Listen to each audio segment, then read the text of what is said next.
saltwater crocs are different. They can live anywhere at all.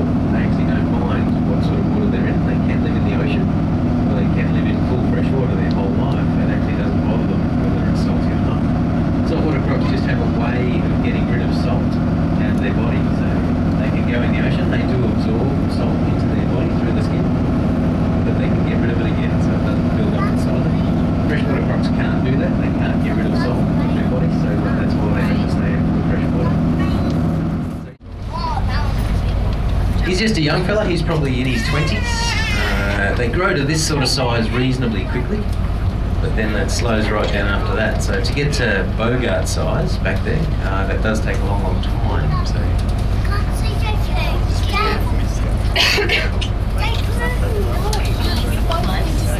So you can see that cleft he's got in the snout there. We're pretty original with our names here. That filling is actually full of mud at the moment. It's not quite as pronounced as it normally does.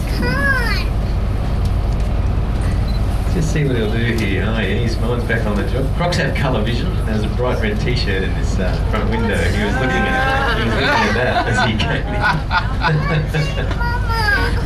What they really like actually is little kids. They love little kids in the windows. Oh, he was clever. No, he's got it.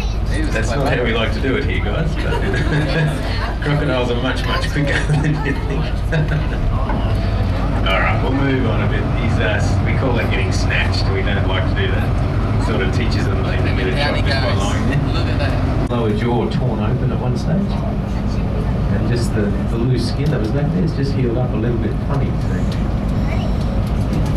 Once again, a young male, a bit like split lip actually, in his 20s, 3.5-ish metres long. Just a bit too big to be a girl. The girl stopped growing at around that 3 metres. He doesn't jump well though. Come on, let's take a shot. Oh yeah, that wasn't too bad.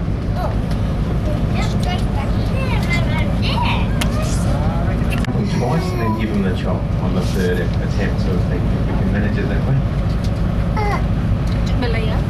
66 teeth in that mouth. And you can see they interlock with the downs. Chop, got that. Enough to be a dominant croc yet. He's about 4 metres long. He'd weigh 250 kilos, something like that. Agro's the boss croc here. He's 6 metres long and more like 1,000 kilos. Now this guy, he just spends his whole life playing hide and seek. You can see he's been caught once. That white patch on his nose, that's a bite mark. He's had the end of his nose bitten off by somebody. Not sure who. It's been that way for a long time. Let's just see what he'll do here. As I say, when he wants to, he can really get up. Earlier this year in Weipa in Queensland, there was a gentleman attacked by a 4-metre odd crocodile. So imagine having this fella hanging onto your legs, just trying to drag you into the river. That fella was walking along the bank fishing. He probably walked and stood just about on top of this crocodile. He said it came out of nowhere, that was his words. So he had no idea it was there. The croc just launched out of the river and grabbed hold of him. Here we go, come on fella. He's a pretty good example of the teeth thing. See how some of them are really bright, clean white? They're brand new. He broke quite a few off in a fight here a little while ago. So he's got to try and get the boat going backwards with the river. You can see the current's very strong. He's got to get 4 metres of crocodile vertical in the water to get right up. So he's trying. He's backing down for it now. Come on, Nicky.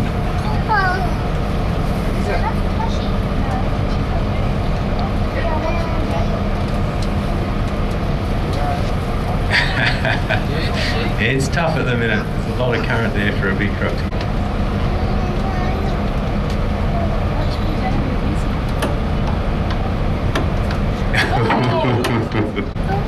Here we go. Come on, fella.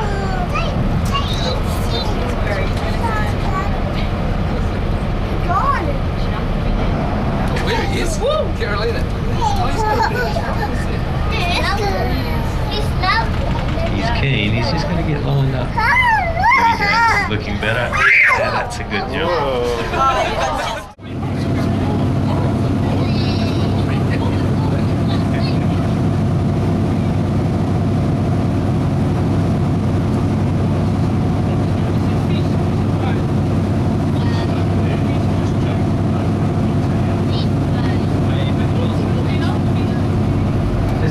he'll be up around the coffee shop there somewhere and sort that out with him. But anyway, guys, just on behalf of the original Jumping Croc Cruise, thanks for coming today. I do hope you enjoyed it. Sending up your photos and that sort of thing. So, yeah.